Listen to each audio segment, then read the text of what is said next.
Luxury living after 50. Financial freedom without the guilt. My name's Tracy Montgomery, and I talk about all things menopause, midlife, and all the crap that goes with it. In particular, we focus on how the menopause can unhinge your financial planning, plans, or forecasts. I know. So,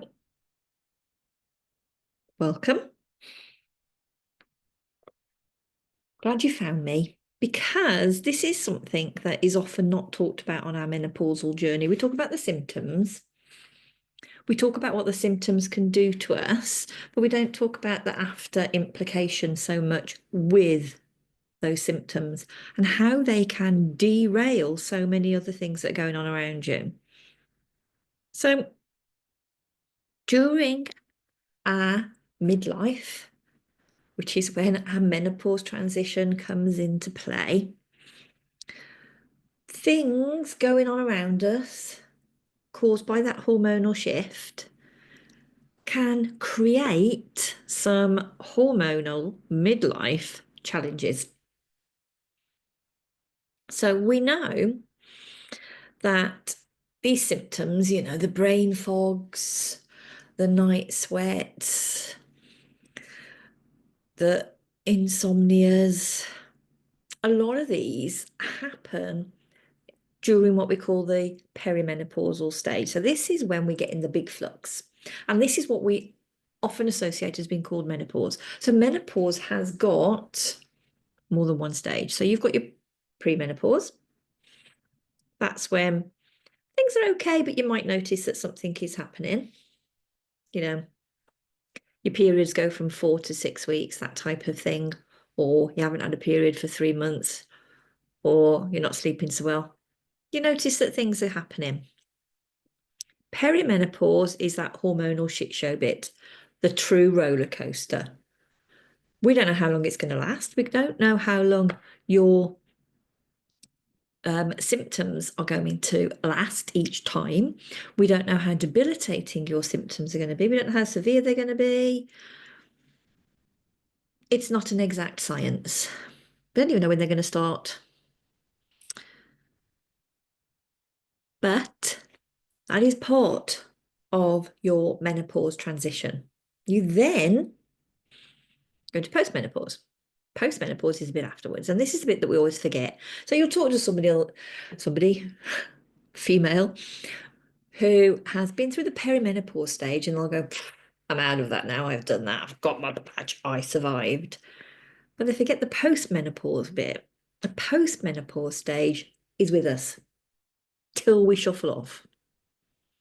And that in itself, because those hormones aren't there, can still have symptoms.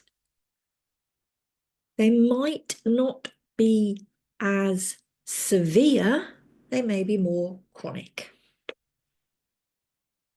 But because we've gone through the roller coaster shit show phase, we think we've survived and we're out the other side. Oh no, we're still in menopause.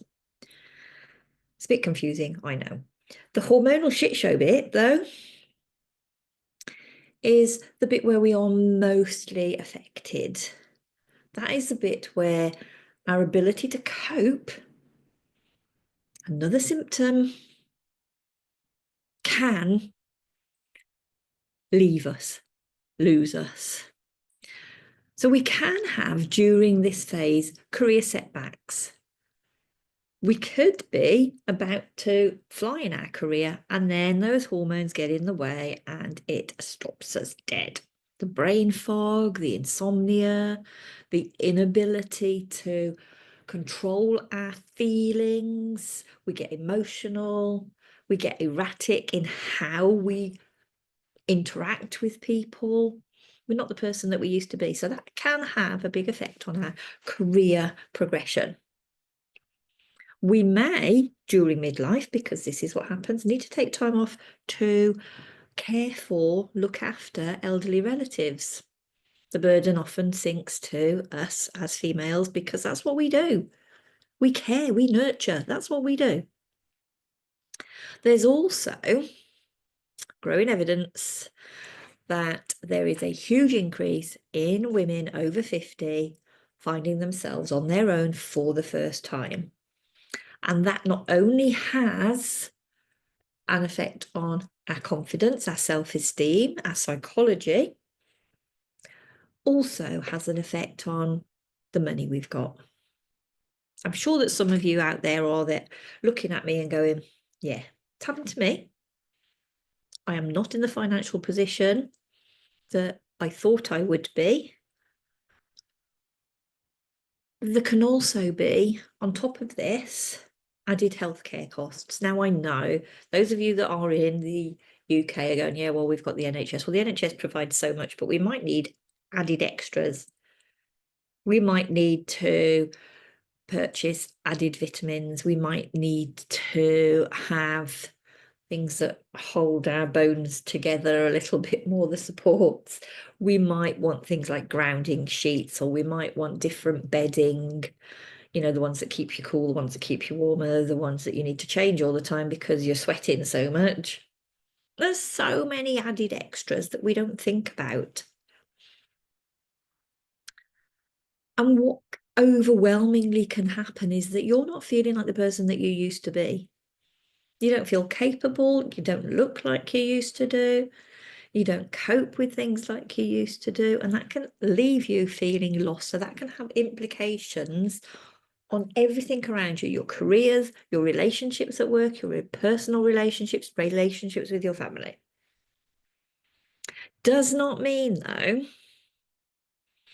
that we can't still have the luxuries that we desire. Now, bear in mind that luxuries are different for all of us. Some of us, it might be, I'm trying to think, Gucci, I'm trying to think of labels, our Gucci handbags. For some of us, it may be the freedom to make the choices, freedom, without any constant financial worry. That can be a luxury to some. Breathing room on your budget, not always budgeting to the last penny, budgeting so that you've got some freedom to purchase other items, to go to other places, to do other things.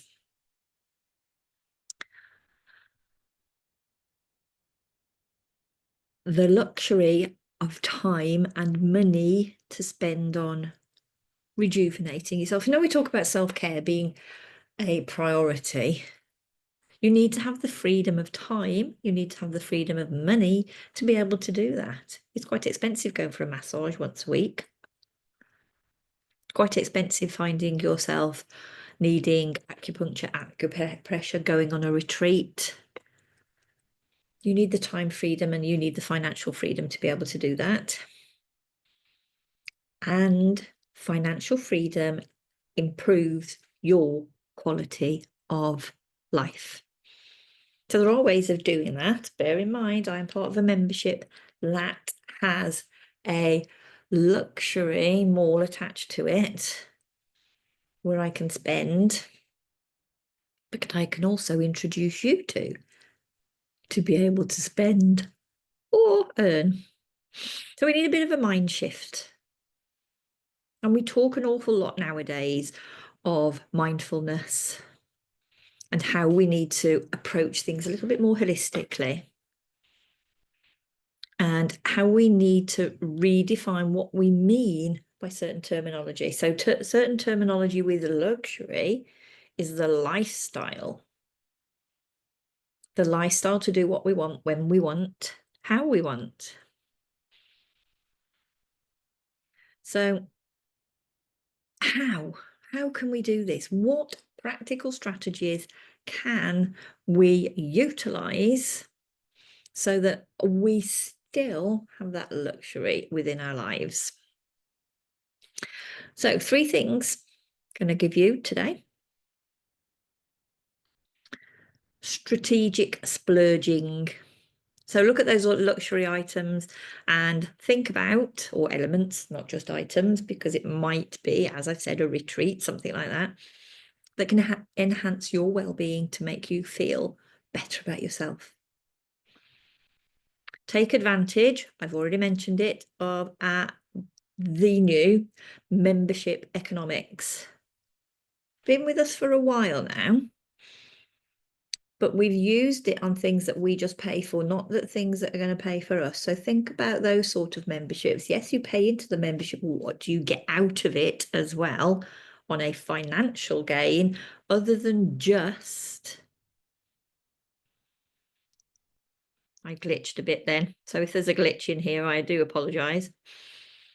Other than just a commodity coming back to you. And then think about investments. Investing in yourself, investing in commodities that can bring something back to you for you. So think about creating, putting together a luxury living blueprint. We can talk more about that in the comments. We also need to think a little bit about this elephant in the room, this fear.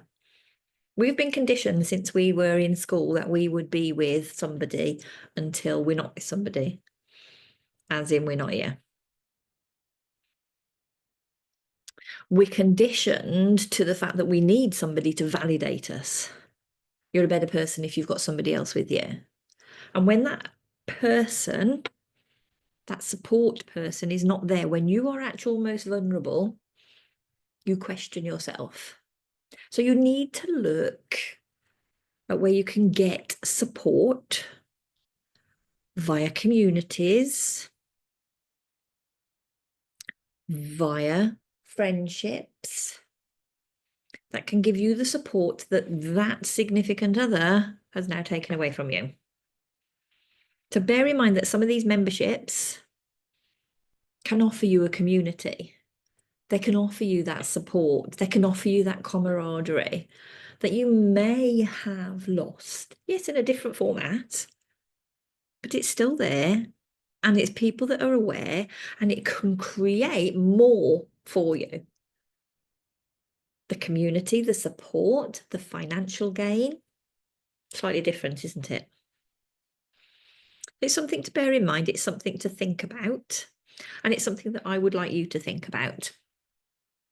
Whether you would like to be part of a supportive community, whether you'd like to go it alone, whether you would like to pay into membership and gain from that membership. Yes, I did say pay. It would be a business as well. It would be something that you gain from as well. Remember, you're investing in yourself. So if you are open to creating a new way of luxury, a new luxury lifestyle that is focused on you and your needs, where you want to go, what you want to do, how you want to do it, let's talk. Remember, my name's Tracy Montgomery. I talk about all things menopause, midlife, and all that goes with it. Make life better for you. Let's make your future better for you. Drop me your questions down below, and we will talk soon. Bye for now.